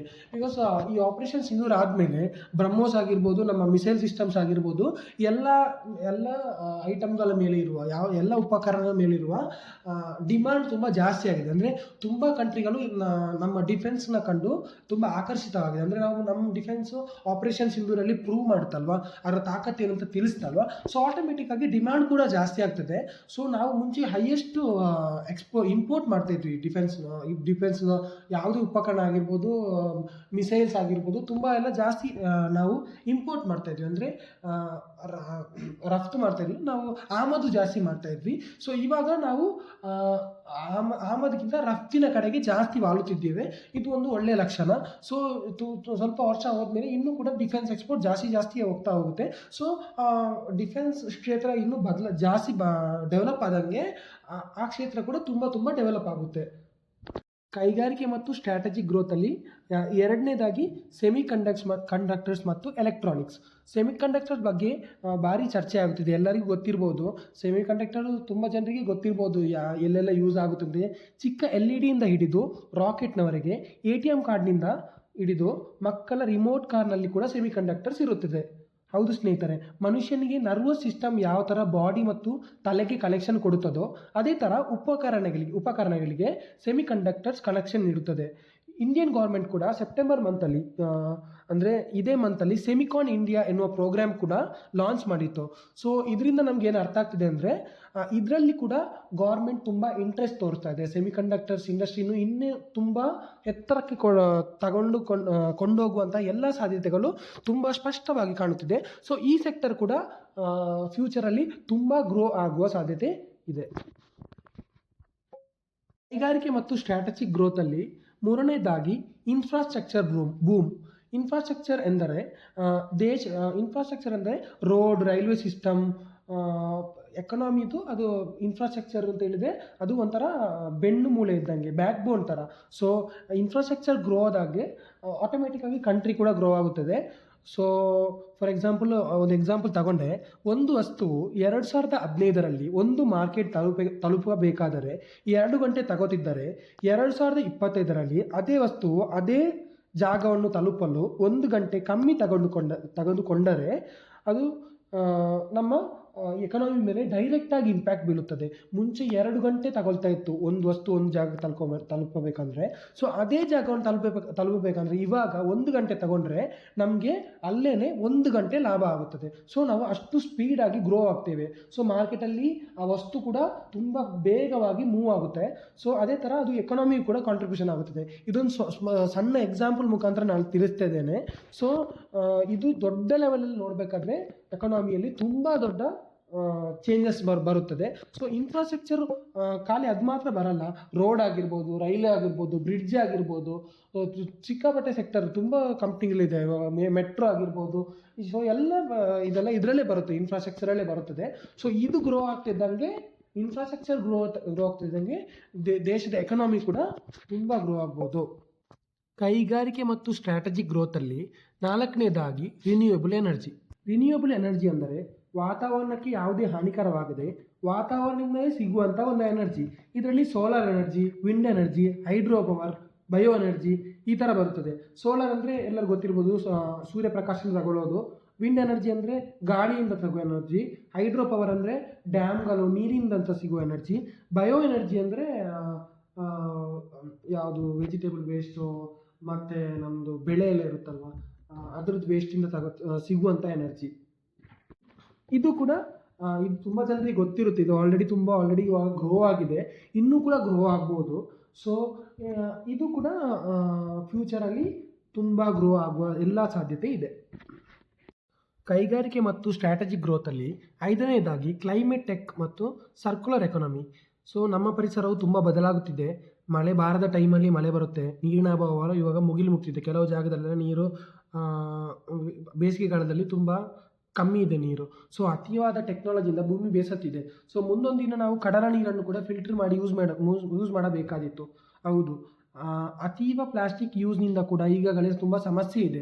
ಸೊ ಈ ಸೆಕ್ಟರ್ ಕೂಡ ತುಂಬ ವೇಗವಾಗಿ ಬೆಳೆಯುವ ಸಾಧ್ಯತೆ ಇದೆ. ಫಾರ್ ಎಕ್ಸಾಂಪಲು ವೇಸ್ಟ್, ಇವಾಗ ತುಂಬ ಡ್ರೈ ವೇಸ್ಟು, ವೆಟ್ ವೇಸ್ಟ್ ಎಲ್ಲ ಇರುತ್ತಲ್ಲ, ಇದನ್ನು ಯೂಸ್ ಮಾಡಿಕೊಂಡು ಏನಾದರೂ ರೀಸೈಕಲ್ ಮಾಡಿ ಎನರ್ಜಿ ಥರ ಕನ್ವರ್ಟ್ ಮಾಡೋದು, ಈ ಥರ ಏನಾದರೂ ಕಾನ್ಸೆಪ್ಟ್ ತರಬೇಕಾಗುತ್ತದೆ. ಬಿಕಾಸ್ ದಿನೇ ಟೆಕ್ನಾಲಜಿ ಜಾಸ್ತಿ ಆದಂಗೆ ನಮ್ಮ ಪರಿಸರವು ಮಲಿನವಾಗಲು ಸ್ಟಾರ್ಟ್ ಆಗಿದೆ. ಸೊ ಇದ್ರ ಬಗ್ಗೆ ಕೂಡ ಈ ಇಂಡಸ್ಟ್ರಿ ಕೂಡ ಇನ್ನೂ ಕೂಡ ತುಂಬ ಬೆಳೆಯುವ ಸಾಧ್ಯತೆ ಇದೆ. ಬಿಕಾಸ್ ಇದು ಬೆಳೆಯುತ್ತೆ. ಬಿಕಾಸ್ ಆ ಥರ ಒಂದು ಪರಿಸ್ಥಿತಿಯಲ್ಲಿ ನಾವು ಇದ್ದೀವಿ ಇವಾಗ.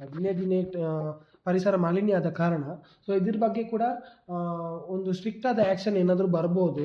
ಸೊ ಇದರಲ್ಲಿ ಕೂಡ ತುಂಬ ಕಂಪ್ನಿಗಳು ಆಪರ್ಚುನಿಟಿ ಇದೆ. ತುಂಬ ಕಂಪ್ನಿಗಳು ಇದರಲ್ಲಿ ಕೂಡ ಹೊಸ ಕಂಪ್ನಿಗಳು ಬರೋ ಸಾಧ್ಯತೆ ಇದೆ. ಹೊಸ ಇಂಡಸ್ಟ್ರಿಗಳು ಇದರಲ್ಲಿ ಓಪನ್ ಆಗೋ ಸಾಧ್ಯತೆ ಇದೆ.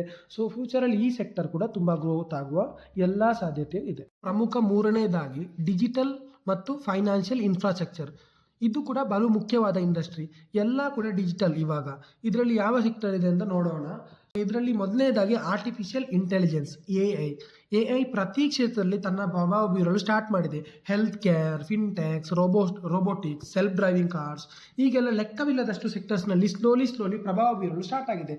ಇದು ನಮ್ಮ ದೇಶದಲ್ಲಿ ಫಾರ್ ಎಕ್ಸಾಂಪಲ್ ಇವಾಗ ಎ ಐ ಬಗ್ಗೆ ಹೇಳೋದಿದ್ರೆ, ಎ ಐನ ಡೈರೆಕ್ಟಾಗಿ ಇನ್ವಾಲ್ವ್ ಆಗಿರೋ ಕಂಪ್ನಿ ಸದ್ಯದಲ್ಲಿ ಯಾವುದು ಇಂಡಿಯಾದಲ್ಲಿ ಇಲ್ಲ. ಎಲ್ಲ ಕಂಪ್ನಿ US ಆಗಿರ್ಬೋದು, ಫಾರಿನ್ ಅವರ, ಚೈನಾ, ಜಪಾನ್, ಜರ್ಮನಿ ಈ ಥರ ದೇಶಗಳೆಲ್ಲ ಆಲ್ರೆಡಿ ಇವಾಗ AI ಕಂಪ್ನೀಸ್ಗಳು ಸ್ಟಾರ್ಟ್ ಆಗಿದೆ. ಬಟ್ ನಮ್ಮಲ್ಲೆಲ್ಲ ಕೋರ್ ಕಂಪ್ನಿ ಅಂದರೆ ಪ್ರಮುಖವಾಗಿ AI ಫೋಕಸ್ ಮಾಡೋಂಥ ಯಾವುದೇ ಕಂಪ್ನಿ ಇವಾಗ ಸದ್ಯದಲ್ಲಿ ಬೆಳವಣಿಗೆ ಆಗಿಲ್ಲ. ಸೊ ನಮ್ಮ ದೇಶದ ಒಂದು ದೊಡ್ಡ ಅಭಾವ ಏನಂದರೆ ಯಾವ ಟೆಕ್ನಾಲಜಿ ಕೂಡ ನಿಮಗೆ ಫಸ್ಟ್ ಬರಲ್ಲ. ತುಂಬ ಕಂಪ್ನಿ ಕ್ಷೇತ್ರದಲ್ಲಿ ಬಂದ ಮೇಲೆ, ತುಂಬ ದೇಶದಲ್ಲಿ ಆ ಟೆಕ್ನಾಲಜಿ ಬಂದ ಮೇಲೆ ತುಂಬ ಚೇಂಜಸ್ ಆದಮೇಲೆ ಮಾತ್ರ ನಮ್ಮ ದೇಶದಲ್ಲಿ ಬರುತ್ತೆ. ಇದು ನಮ್ಮ ದೇಶದ ದೌರ್ಭಾಗ್ಯ. ಸೊ ಈ ಕ್ಷೇತ್ರದಲ್ಲಿ ಕೂಡ ಇವಾಗ ಸದ್ಯಕ್ಕಿಲ್ಲ, ಬಟ್ ಸ್ವಲ್ಪ ಟೈಮ್ ಆಗ್ತಾ ಇದ್ದಂಗೆ ಈ ಸೆಕ್ಟರಲ್ಲಿ ಕೂಡ ಈ ಸೆಕ್ಟರ್ ಕೂಡ ನಮ್ಮ ದೇಶದಲ್ಲಿ ಗ್ರೋ ಆಗುವ ಸಾಧ್ಯತೆ ಇದೆ. ಡಿಜಿಟಲ್ ಆ್ಯಂಡ್ ಫೈನಾನ್ಷಿಯಲ್ ಇನ್ಫ್ರಾಸ್ಟ್ರಕ್ಚರಲ್ಲಿ ಪ್ರಮುಖ ಎರಡನೇದಾಗಿ ಡೇಟಾ ಸೆಂಟರ್ಸ್. ಡೇಟಾ ಅಂದರೆ ಇಂಟರ್ನೆಟ್ ಪ್ರತಿದಿನದಲ್ಲಿ ಕೇವಲ ಸೋಷಲ್ ಮೀಡಿಯಾದಲ್ಲಿ ಜನರು ಮಿನಿಮಮ್ ಅಂದರೂ 2 ಗಂಟೆ ತಮ್ಮ ಸಮಯವನ್ನು ಕಳೆಯುತ್ತಾರೆ. ಫಾರ್ ಎಕ್ಸಾಂಪಲ್, ಇವಾಗ ಇನ್ಸ್ಟಾಗ್ರಾಮ್ನ ಓಪನ್ ಮಾಡಿದರೆ ಅದರಲ್ಲಿ ನಿಮ್ಮದು ಟೈಮ್ ಮ್ಯಾನೇಜ್ಮೆಂಟ್ ಒಂದು ಸೆಕ್ಷನ್ ಇದೆ. ಅಲ್ಲಿ ಟೈಮ್ ಮ್ಯಾನೇಜ್ಮೆಂಟ್ ಒಂದು ಚೆಕ್ ಮಾಡಿದರೆ ಮಿನಿಮಮ್ ನಿಮ್ಮದು ಪರ್ ಡೇ, ನೀವು ವರ್ಕಿಂಗ್ ಎಂಪ್ಲಾಯೀಸ್ ಆಗಿರ್ಬೋದು, ಡೈಲಿ ಕೆಲಸ ಮಾಡೋರಾಗಿರ್ಬೋದು, ಆ ಬ್ಯುಸಿ ಶೆಡ್ಯೂಲಲ್ಲೂ ಕೂಡ ಮಿನಿಮಮ್ ಆಗಿ ನಾವು 2 ಗಂಟೆ ಇನ್ಸ್ಟಾಗ್ರಾಮಲ್ಲಿ ಸ್ಪೆಂಡ್ ಮಾಡ್ತೀವಿ. ಹೌದು, ಇದನ್ನು ಸ್ವಲ್ಪ ಕೇಳಕ್ಕೆ ಸ್ವಲ್ಪ ಜೋಕ್ ಥರ ಅನಿಸಿದ್ರು ನೀವು ಚೆಕ್ ಮಾಡಿದರೆ ನಿಮಗೆ ಶಾಕ್ ಆಗ್ಬೋದು. ಹೌದು, ನಾನು ಇಷ್ಟು ಬ್ಯುಸಿ ಶೆಡ್ಯೂಲಲ್ಲಿ ಕೂಡ ಇಷ್ಟು ಟೈಮ್ ವೇಸ್ಟ್ ಮಾಡ್ತಿದ್ದೀನ ಅಂತ ನಮ್ಗೆ ಅನಿಸ್ಬೋದು. ಅಂದರೆ ಇಷ್ಟು ನಾವು ಟೈಮ್ ಅದರಲ್ಲಿ ಕಳೀತಿದ್ದೀನ ಅಂತ. ಸೊ ಪ್ರತಿಯೊಂದು ನಾವು ಮಾಡೋ ಲೈಕ್ಸ್ ಆಗಿರ್ಬೋದು, ನಾವು ಕಮೆಂಟ್ ಮಾಡೋದಾಗಿರ್ಬೋದು, ಯೂಟ್ಯೂಬಲ್ಲಿ ನೋಡೋದಾಗಿರ್ಬೋದು, ನೀವೇನಾದರೂ ಫೈನಾನ್ಷಿಯಲ್ ಟ್ರಾನ್ಸಾಕ್ಷನ್ ಮಾಡಿರೋದಾಗಿರ್ಬೋದು, ಪೇಮೆಂಟ್ ಮಾಡೋದಾಗಿರ್ಬೋದು, ಇನ್ವೆಸ್ಟ್ ಮಾಡೋ ಯಾವುದೇ ಪ್ರತಿ ಡೇಟಾವು ಒಂದು ಜಾಗದಲ್ಲಿ ಸ್ಟೋರ್ ಆಗಬೇಕು. ಸೊ ಆ ಸ್ಟೋರ್ ಆಗುವ ಜಾಗನೇ ಡೇಟಾ ಸೆಂಟರ್ಸ್. ಸೊ ಈ ಕ್ಷೇತ್ರದಲ್ಲಿ ಕೂಡ ನಮ್ಮ ಇಂಡಿಯಾದಲ್ಲಿರುವಂಥ ಪ್ರಮುಖ ಕಂಪನಿಗಳು ಇದ್ರ ಬಗ್ಗೆ ಕೂಡ ಇದ್ರ ಮೇಲೆ ಕೂಡ ಇನ್ವೆಸ್ಟ್ ಮಾಡಲು ಸ್ಟಾರ್ಟ್ ಮಾಡಿದೆ. ಸೊ ಇದು ಕೂಡ ದಿನೇ ದಿನೇ ಹೋಗ್ತಾ ಇದ್ದಂಗೆ ಗ್ರೋ ಆಗ್ತಾ ಇದೆ. ಈ ಸೆಕ್ಟರಲ್ಲಿ ಕೂಡ ತುಂಬ ದೊಡ್ಡ ಡೆವಲಪ್ಮೆಂಟ್, ತುಂಬ ಗ್ರೋತ್ ಇರೋ ಸೆಕ್ಟರ್ ಇದು. ತುಂಬ ಗ್ರೋತ್ ಇದೆ ಇದರಲ್ಲಿ.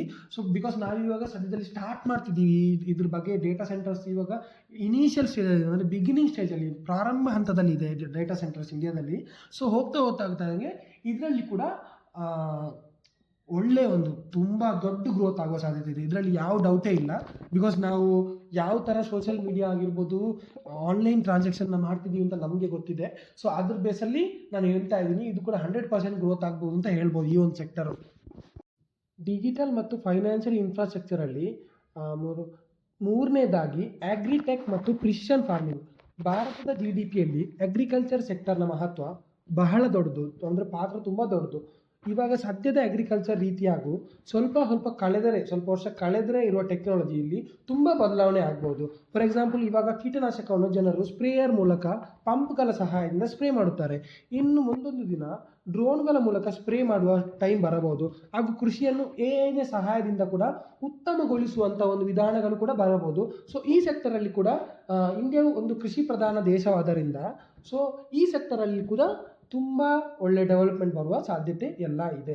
ಫೈನಾನ್ಷಿಯಲೈಸೇಷನ್ ಆಫ್ ಭಾರತ್ ಅಂದರೆ ಫೈನಾನ್ಸ್ ಕ್ಷೇತ್ರದಲ್ಲಿ ನಾವು ಯಾವ ಲೆವೆಲ್ಗೆ ಗ್ರೋ ಆಗ್ತಿದ್ದೇನೆ ಅಂತ ನೋಡೋಣ. ಈ ಸೆಕ್ಟರಲ್ಲಿ ಫೈನಾನ್ಸ್ ಕ್ಷೇತ್ರದಲ್ಲಿ ನಾವು ಕೆಲವು ಮುಂದುವರಿದ ದೇಶದಿಂದ ಕೂಡ ತುಂಬ ಮುಂದೆ ಇದ್ದೀವಿ. ಹೌದು ಸ್ನೇಹಿತರೆ, ನಾವು ಟೆಕ್ನಾಲಜಿ ಕ್ಷೇತ್ರದಲ್ಲಿ ಅಷ್ಟೇನು ಡೆವಲಪ್ ಆಗಿಲ್ಲ. ನಾವುಗಳು ಇವಾಗಲೂ US ಮೇಲೆ ತುಂಬ ಡಿಪೆಂಡ್ ಆಗಿದ್ದೀವಿ. ಇವಾಗ ತುಂಬ ಜನರು ಸ್ಟಾಕ್ ಮಾರ್ಕೆಟಲ್ಲಿ ಇನ್ವೆಸ್ಟ್ ಮಾಡಿರೋರಿಗೆ ತುಂಬ ಜನರಿಗೆ ಗೊತ್ತಿರ್ಬೋದು, ಅಲ್ಲ ಎಕನಾಮಿ ಬಗ್ಗೆ ಗೊತ್ತಿರೋರಿಗೆ ಗೊತ್ತಿರ್ಬೋದು. ನಮ್ಮ ಮಾರ್ಕೆಟ್ ಯಾವ ಥರ ಅಷ್ಟೊಳ್ಳೆ ಪಾಸಿಟಿವ್ ನ್ಯೂಸ್ ಇದ್ದರು, ಒಳ್ಳೆ GDP ಗ್ರೋತ್ ಬಂತು, ರೇಟ್ ಕಟ್ ಮಾಡಿದರು, GSTದು ಚೇಂಜಸ್ ಮಾಡಿದರು. ಅಷ್ಟೆಲ್ಲ ಮಾಡಿ ಕೂಡ ನಮ್ಮ ಮಾರ್ಕೆಟ್ ಇನ್ನೂ ಕೂಡ ಮೇಲೆ ಹೋಗಲು ಅಂದರೆ ಮೇಲೆ ಇನ್ನೂ ಗ್ರೋ ಆಗಲಿಕ್ಕೆ ತುಂಬ ಟ್ರೈ ಮಾಡ್ತಿದೆ, ಬಟ್ ಆಗ್ತಾ ಇಲ್ಲ. ಮೇನ್ ರೀಸನ್ ಅಂದರೆ ನಮ್ಮ ಡಿಪೆಂಡೆನ್ಸಿ US ಮೇಲೆ ತುಂಬ ಇದೆ. ಅದರಲ್ಲೂ ಟೆಕ್ನಾಲಜಿಯಲ್ಲಿ ಇರೋ ಎಷ್ಟೆಲ್ಲ ಇಂಡಿಯಾದಲ್ಲಿ ಕಂಪ್ನಿ ಇದೆ ಅದೆಲ್ಲ US ಅಲ್ಲೇ ಮೇಯ್ನ್ ಇನ್ಕಮ್ ಸೋರ್ಸ್ ಇದು US ಅಲ್ಲಿ. ಸೊ ಆ ಕ್ಷೇತ್ರದಲ್ಲಿ ನಾವು ತುಂಬ ಹಿಂದೆ ಇದ್ದೀವಿ. ಸೊ ಅದೆಲ್ಲ ನಾವು ಕಂಪ್ಲೀಟ್ಲಿ US ಮೇಲೆ ಡಿಪೆಂಡೆನ್ಸಿ ಅಂತ ಹೇಳ್ಬೋದು. ಬಟ್ ಫೈನಾನ್ಷಿಯಲ್ ಸೆಕ್ಟರಲ್ಲಿ ಆ ಥರ ಅಲ್ಲ. ಇವಾಗ ಫೈನಾನ್ಷಿಯಲ್ ಕ್ಷೇತ್ರದಲ್ಲಿ ಮುಂಚೂಣಿ ಹೊಂದಿದ್ದೀವಿ, ತುಂಬ ಮುಂದೆ ಇದ್ದೀವಿ ನಾವು. ಅದರಲ್ಲಿ ಯು ಪಿ ಐ ಬಗ್ಗೆ ತುಂಬ ಜನರಿಗೆ ಗೊತ್ತಿರ್ಬೋದು. ನಾವು ಯಾವ ಲೆವೆಲ್ಗೆ UPIಯಲ್ಲಿ ಗ್ರೋ ಆಗ್ತಿದ್ದೀವಿ, ಜನರು ಎಷ್ಟು UPIನ ಯೂಸ್ ಮಾಡ್ತಿದ್ದಾರೆ ಅಂತ ಎಲ್ಲರಿಗೂ ಗೊತ್ತಿರ್ಬೋದು. UPIನ ವ್ಯವಹಾರ ಆಗಸ್ಟ್ ತಿಂಗಳಲ್ಲಿ 25 ಲಕ್ಷ ಕೋಟಿ ಮೀರುತ್ತಿದೆ. ಹಾಗೂ ಫಿಸಿಕಲ್ ಅಸೆಟ್ನಿಂದ ನಾವು ಡಿಜಿಟಲ್ ಅಸೆಟ್ ಕಡೆಗೆ ವಾಲುತ್ತಿದ್ದೇವೆ. ಇವಾಗ ಮುಂಚೆ ಎಲ್ಲ ಗೋಲ್ಡಲ್ಲಿ ಜಾಸ್ತಿ ಇನ್ವೆಸ್ಟ್ ಮಾಡ್ತಾರೆ, ಫಿಸಿಕಲ್ ಗೋಲ್ಡ್ ತಗೋತಾ ಇದ್ರು. ಸಿಲ್ವರ್ ಫಿಸಿಕಲಲ್ಲಿ, ಗೋಲ್ಡ್ಸ್ ಇದರಲ್ಲಿ ಆರ್ನಮೆಂಟ್ಸು ಏನಿದ್ರು ಫಿಸಿಕಲ್ ಡೈರೆಕ್ಟಾಗಿ ಹೋಗಿ ಅಂಗಡಿಯಿಂದ ಪರ್ಚೇಸ್ ಮಾಡ್ತಾಯಿದ್ರು, ಅದನ್ನು ಮನೆಯಲ್ಲಿ ಸ್ಟೋರ್ ಮಾಡ್ತಾಯಿದ್ರು. ಬಟ್ ಇವಾಗ ಹಂಗಲ್ಲ, ಆ ಫಿಸಿಕಲ್ ಸ್ಟೋರ್ ಮಾಡುವಂತಹ ಒಂದು ಪರಿಸ್ಥಿತಿ ಇವಾಗ ಕಮ್ಮಿ ಆಗ್ತಿದೆ. ಜನರು ತುಂಬ ಫಿಸಿಕಲ್ಲಿಂದ ಡಿಜಿಟಲ್ ಆಗಿ ತಗೋತಾ ಇದ್ದಾರೆ. ಇವಾಗ ಮ್ಯೂಚುವಲ್ ಫಂಡ್ಸ್ ಅಲ್ಲ, ಇವಾಗ ಗೋಲ್ಡ್ ತಗೋಬೇಕಂದ್ರೆ ನಿಮಗೆ ಗೋಲ್ಡ್ ETF ಇದೆ, ಸಿಲ್ವರ್ ತಗೋಬೇಕಂದ್ರೆ ಸಿಲ್ವರ್ ETF ಇದೆ. ಸೊ ನಿಮಗೆ ಮಾರ್ಕೆಟಲ್ಲಿ ತುಂಬ ಆಪರ್ಚುನಿಟಿ ಇದೆ. ನಿಮಗೆ ಏನು ಅದನ್ನು ಸ್ಟೋರ್ ಮಾಡುವಷ್ಟು ಪ್ರಾಬ್ಲಮ್ ಇಲ್ಲ. ಕಳ್ಳರು ಬರ್ತಾರೆ, ಅದನ್ನು ಸ್ಟೋರ್ ಮಾಡಬೇಕು, ಸೇಫ್ ಆಗಿಡಬೇಕು, ಆ ಥರ ಪ್ರಾಬ್ಲಮ್ ಇಲ್ಲ. ಎಲ್ಲ ಡಿಜಿಟಲ್ ಆಗಿ ಸೆಕ್ಯೂರ್ ಆಗಿ ಸೇವ್ ಆಗುತ್ತೆ. ಸೊ ಇದು ಕೂಡ ಒಂದು ಇದರಲ್ಲಿ ಆಗುವ ಬದಲಾವಣೆ. ಇದು ಬಿಟ್ಟು ನಾವು ಏನು ಹೇಳ್ತೇವೆ, ಮ್ಯೂಚುವಲ್ ಫಂಡಲ್ಲಿ, ಈಕ್ವಿಟಿಲಿ ಈ ಇಂಡಸ್ಟ್ರಿ ಕೂಡ ಗ್ರೋ ಆಗುತ್ತೆ. ಅಂದರೆ ಫೈನಾನ್ಷಿಯಲ್ ಸೆಕ್ಟರ್ ಓವರಾಲ್ ಆಗಿ ಗ್ರೋ ಆಗೋ ಎಲ್ಲ ಸಾಧ್ಯತೆ ಇದೆ. ಎಲ್ಲರೂ ಇವಾಗ ಮ್ಯೂಚುವಲ್ ಫಂಡ್ಸಲ್ಲಿ ಇನ್ವೆಸ್ಟ್ ಮಾಡ್ತಾ ಇದ್ದಾರೆ, ಸ್ಟಾಕ್ಸಲ್ಲಿ ಯಾವ ದುಡ್ಡು ಹಾಕ್ತಾ ಇದ್ದಾರೆ. ಜನರಿಗೆ ಅದ್ರ ಬಗ್ಗೆ ಎಜುಕೇಷನ್ ಆಗಿದೆ, ಎಲ್ಲರಿಗೂ ಗೊತ್ತಿದೆ ಯಾವ ಥರ ಇನ್ವೆಸ್ಟ್ ಮಾಡ್ಬೋದು ಅಂತ. ಸೊ ಈ ಸೆಕ್ಟರ್ ಕೂಡ ತುಂಬ ಗ್ರೋ ಆಗ್ಬೋದು. ಫೈನಾನ್ಷಿಯಲ್ ಸೆಕ್ಟರ್ ಕೂಡ ಫ್ಯೂಚರಲ್ಲಿ ತುಂಬ ಗ್ರೋ ಆಗ್ಬೋದು. ಡಿಜಿಟಲ್ ಮತ್ತು ಫೈನಾನ್ಷಿಯಲ್ ಇನ್ಫ್ರಾಸ್ಟ್ರಕ್ಚರಲ್ಲಿ ಕೊನೆಯದಾಗಿ ಸ್ಪೇಸ್ ಟೆಕ್ನಾಲಜಿ ಮತ್ತು ಸ್ಯಾಟಲೈಟ್ಸ್, ಇದ್ರ ಬಗ್ಗೆ ಕೂಡ ತುಂಬ ಜನರಿಗೆ ಗೊತ್ತಿರ್ಬೋದು. ಈ ಸೆಕ್ಟರಲ್ಲಿ ಕೂಡ ನಾವು ಸಾಕಷ್ಟು ದೇಶಗಳಿಂದ ಮುಂದಿದ್ದೀವಿ. ಟೆಕ್ನಾಲಜಿಲಿ ಅಷ್ಟಿಲ್ಲ ಅಂದರೂ, ಮುಂದೆ ಇಲ್ಲ ಅಂದರೂ ಸ್ಪೇಸ್ ಟೆಕ್ನಾಲಜಿ ಮತ್ತು ಸ್ಯಾಟಲೈಟಲ್ಲಿ ತುಂಬ ಮುಂದೆ ಇದ್ದೀವಿ. ಸೊ ಈ ಏನೆಲ್ಲ ಫೈನಾನ್ಷಿಯಲಿ ಏನೆಲ್ಲ ಆಗುತ್ತೆ, ಯಾವುದೆಲ್ಲ ಫೈನಾನ್ಷಿಯಲ್ ಮತ್ತು ಡಿಜಿಟಲ್ ಇನ್ಫ್ರಾಸ್ಟ್ರಕ್ಚರ್ ಇದೆ, ಇದರಲ್ಲಿ ಮೇಯ್ನು ಸ್ಯಾಟಲೈಟ್ ತುಂಬ ದೊಡ್ಡ ಪಾತ್ರ ವಹಿಸುತ್ತೆ. ಇವಾಗ ನೆಟ್ವರ್ಕ್ಸ್ ಆಗಿರ್ಬೋದು, ನಮ್ಮದು ನೆಟ್ವರ್ಕ್ಸು ಏರ್ಟೆಲ್ಲು, ಜಿಯೋ, ಪ್ರತಿಯೊಂದು ಕೂಡ ನಮಗೆ ಸ್ಯಾಟಲೈಟ್ ಮುಖಾಂತರ, ಸಿಗ್ನಲ್ಸ್ ಆಗಿರ್ಬೋದು, ಇಂಟರ್ನೆಟ್ ಆಗಿರ್ಬೋದು, ತುಂಬ ಕೂಡ ಸ್ಯಾಟಲೈಟ್ಸ್ ಮುಖಾಂತರ ನಮಗೆ ಸಿಗುತ್ತದೆ. ಸೊ ಈ ಸೆಕ್ಟರಲ್ಲಿ ಕೂಡ ತುಂಬ ಬೆಳವಣಿಗೆ ಆಗುವ ಸಾಧ್ಯತೆ ಇದೆ. ಅದರಲ್ಲಿ ಮೇಯ್ನಲ್ಲಿ 2035ರ ವೇಳೆಗೆ ಭಾರತ ತನ್ನದೇ ಆದ ಸ್ವಂತ ಸ್ಪೇಸ್ ಸ್ಟೇಷನ್ ನಿರ್ಮಾಣದ ಗುರಿ ಹೊಂದಿದೆ. ಸೊ ಇದು ಭಾಳ ದೊಡ್ಡ ಬೆಳವಣಿಗೆ. ಇದು ಕೂಡ ಈ ಸೆಕ್ಟರ್ ಕೂಡ ತುಂಬ ಲೆವೆಲ್ಗೆ ಬೆಳವಣಿಗೆ ಆಗ್ಬೋದು. ಅಂದರೆ ನೆಕ್ಸ್ಟ್ ಲೆವೆಲ್, ಅಂದರೆ ಒಳ್ಳೆ ಗ್ರೋತ್ ಇದೆ ಈ ಸೆಕ್ಟರಲ್ಲಿ ಕೂಡ ಫ್ಯೂಚರಲ್ಲಿ. ಸೊ ಇದರಿಂದ ಇಷ್ಟೆಲ್ಲ ನಾನು 15 ಸೆಕ್ಟರ್ ನಿಮ್ಗೆ ಹೇಳಿದೆ. ಟೋಟಲ್ ಅದನ್ನು 3 ಸ್ಪ್ಲಿಟ್ ಮಾಡಿ ಟೋಟಲ್ ನಿಮಗೆ 15 ಸೆಕ್ಟರ್ ಹೇಳಿದೆ ಯಾವುದೆಲ್ಲ ಅಂತ. ಸೊ ಇದರಲ್ಲಿ ಎಲ್ಲ ಸೆಕ್ಟರು ಗ್ರೋ ಆಗುತ್ತೆ ಅಂತ ಹೇಳೋಕ್ಕಾಗಲ್ಲ. ಬಟ್ ಎಲ್ಲ ಅದು ಗೌರ್ಮೆಂಟ್ನ ಡಿಸಿಷನ್ ಮೇಲೆ ಕೂಡ ಇದಾಗುತ್ತೆ. ಗೌರ್ಮೆಂಟ್ಗೆ ಯಾವ ಸೆಕ್ಟರ್ ಮೇಲೆ ಜಾಸ್ತಿ ಆಸಕ್ತಿ ಇರುತ್ತೆ, ಆ ಸೆಕ್ಟರ್ಗೆ ಜಾಸ್ತಿ ಒತ್ತು ಕೊಡುತ್ತೆ. ಸೊ ಆ ಸೆಕ್ಟರಲ್ಲಿ ಜಾಸ್ತಿ ಇನ್ವೆಸ್ಟ್ ಮಾಡುತ್ತೆ. ಆಬ್ವಿಯಸ್ಲಿ ಅಲ್ಲಿ ಇನ್ವೆಸ್ಟ್ ಮಾಡಿದ್ರೆ ಅಲ್ಲಿ ಗ್ರೋತ್ ಕೂಡ ಆಗುತ್ತೆ. ಸೊ ಅದೇ ಥರ ಯಾವ ಸೆಕ್ಟರ್, ಇದೇ ಸೆಕ್ಟರ್ ಪ್ರತಿ ಸೆಕ್ಟರ್ ಕೂಡ ಗ್ರೋ ಆಗುತ್ತೆ ಅಂತ ಹೇಳೋಕ್ಕಾಗಲ್ಲ ಯಾವ ಥರ ಗ್ರೋ ಆಗುತ್ತೆ ಅಂತ. ಬಟ್ ಎಲ್ಲ ಗೌರ್ಮೆಂಟ್ನ ಆಸಕ್ತಿಯ ಮೇಲೆ ಡಿಪೆಂಡು. ಮತ್ತು ನಾವು ಜಾಸ್ತಿ ಇನ್ನು ಆತ್ಮನಿರ್ಭರ ಆಗುವ ಕಡೆ ಜಾಸ್ತಿ ಇವಾಗ ಸದ್ಯದ ಗೌರ್ಮೆಂಟು ಸ್ವಲ್ಪ ಇದ್ರ ಬಗ್ಗೆ ಜಾಸ್ತಿ ಫೋಕಸ್ ಮಾಡ್ತಾಯಿದೆ. ಸೊ ಮೊನ್ನೆ ತಾನೇ ನಮ್ಮ ಪ್ರಧಾನಮಂತ್ರಿಗೆ ಹೇಳಿದಂದರೆ, ಬೇರೆ ದೇಶದ ಮೇಲಿರುವ ಡಿಪೆಂಡೆನ್ಸಿಯು ಭಾರತದ ಅತಿ ದೊಡ್ಡ ಶತ್ರು. ಸೊ ಇದರಿಂದ ನಾವು ಏನು ಅರ್ಥ ಮಾಡ್ಬೋದು ಅಂದರೆ, ನಮ್ಮ ಸದ್ಯದ ಪ್ರಧಾನಮಂತ್ರಿಯ ತಲೆಯಲ್ಲಿ ಏನಿದೆ ಅಂದರೆ, ನಾವು ನಮ್ಮ ಕಾಲಲ್ಲಿ ನಿಲ್ಲುವಂತಹ ಸಮಯ ಬರಬೇಕು, ಆವಾಗ ಮಾತ್ರ ನಾವು ಗ್ರೋ ಆಗುವ ಸಾಧ್ಯತೆ ಇದೆ. ಸೊ ಇದೇ ವಿಷನನ್ನು ಇಟ್ಕೊಂಡು ಗೌರ್ಮೆಂಟು ಇನ್ನೂ ಇದ್ರ ಬಗ್ಗೆ ಜಾಸ್ತಿ ಆಸಕ್ತಿ ವಹಿಸಿದರೆ, ನಾನು ಹೇಳಿರೋ ಎಲ್ಲ ಸೆಕ್ಟರ್ ಕೂಡ ಸ್ವಾವಲಂಬಿ ಆಗುತ್ತೆ. ಅಂದರೆ ನಾವು ಸ್ವಂತವಾಗಿ ಎಲ್ಲ ಇಂಡಿಯಾದಲ್ಲೇ ಪ್ರೊಡಕ್ಷನ್ ಮಾಡುವಂತಹ ಪರಿಸ್ಥಿತಿ ಬಂದರೆ ನಾವು ಪ್ರಪಂಚದ 2ನೇ ಅತಿ ದೊಡ್ಡ ಆರ್ಥಿಕತೆ ಆಗುವುದರಲ್ಲಿ ಯಾವುದೇ ಸಂಶಯವಿಲ್ಲ. ಹೌದು ಸ್ನೇಹಿತರೆ, ಇದು ನಾನು ಕೇವಲ ನನ್ನ ಒಂದು ಅಭಿಪ್ರಾಯ ಮಾತ್ರ ಇಲ್ಲಿ ತಿಳಿಸಿದ್ದೇನೆ. ಇದರಲ್ಲಿ ಯಾವುದೇ ಕಂಪ್ನಿಗಳನ್ನು ನಾನು ಪರ್ಟಿಕ್ಯುಲರ್ ಆಗಿ ತಿಳಿಸಿಲ್ಲ. ನಿಮಗೆ ಈ ಕಂಪ್ನಿಗಳ ಬಗ್ಗೆ ಇನ್ನು ಮುಂದೆ ಯಾವುದಾದ್ರೂ ಒಂದು ವೀಡಿಯೋದಲ್ಲಿ ಇದ್ರ ಯಾವುದೆಲ್ಲ ಸೆಕ್ಟರಲ್ಲಿ ಯಾವುದ್ಯಾವ್ದು ಕಂಪ್ನಿ ಇದೆ, ಇಂಡಿಯಾದಲ್ಲಿ ಯಾವುದೆಲ್ಲ ಕಂಪ್ನಿ ಇದೆ ಅಂತ ನಾನು ತಿಳಿಸ್ತೀನಿ. ಸೊ ಈ ಸೆಕ್ಟರಲ್ಲಿ ಇದು ನಾನು ಕೇವಲ ಒಂದು ನಮ್ಮ ಎಜುಕೇಷ್ನಲ್ ಪರ್ಪಸ್ಗೆ ಮಾತ್ರ, ಇದು ಯಾವುದೇ ತರಹ ಸಲಹೆಗಳಲ್ಲ. ಯಾವುದಾದರೂ ನೀವು ಡಿಸಿಷನ್ ತಗೋಬೇಕಾದರೆ ನೀವೇ ಸ್ವಂತ ಕಲೀರಿ, ಅದ್ರ ಬಗ್ಗೆ ತಗೊಂಡು ನೀವೇ ಸ್ವಂತ ಡಿಸಿಷನ್ ತಗೊಳ್ಳಿ. ಮತ್ತು ಸ್ವಂತ ಕಲಿತು ನಿಮ್ಮ ಡಿಸಿಷನ್ ತಗೋಬೋದು. ಅದಲ್ಲದ್ರೆ ಇನ್ನೂ ನಿಮಗೆ ಸ್ವಲ್ಪ ಇರಬೇಕಂದ್ರೆ ಫೈನಾನ್ಷಿಯಲ್ ಅಡ್ವೈಸರ್ನ ಹೆಲ್ಪ್ ತಗೊಂಡು, ಅವರ ಕನ್ಸಲ್ಟಿಂಗ್ ತಗೊಂಡು ಆಮೇಲೆ ನೀವು ಇನ್ವೆಸ್ಟ್ಮೆಂಟ್ ಮಾಡ್ಬೋದು. ಇದೇ ತರಹದ ವಿಡಿಯೋಗಳಿಗಾಗಿ ನಮ್ಮ ಫಿನ್ಟಾಕ್ ಕನ್ನಡ ಯೂಟ್ಯೂಬ್ ಚಾನಲ್ಗೆ ಸಬ್ಸ್ಕ್ರೈಬ್ ಮಾಡಿ.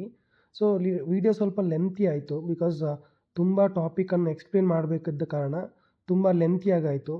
ಸೊ ಪರವಾಗಿಲ್ಲ. ಸೊ ಸ್ವಲ್ಪ ಜಾಸ್ತಿ ಟೈಮ್ ತಗೊಂಡೆ ಎಲ್ಲ ಎಕ್ಸ್ಪ್ಲೇನ್ ಮಾಡಬೇಕಾಗುತ್ತೆ. ನಿಮಗೆ 5-10 ನಿಮಿಷದಲ್ಲಿ ಅಷ್ಟೊಂದೇನೋ ಟಾಪಿಕ್ ಜಾಸ್ತಿ ಕವರ್ ಮಾಡಲಿಕ್ಕಾಗಲ್ಲ.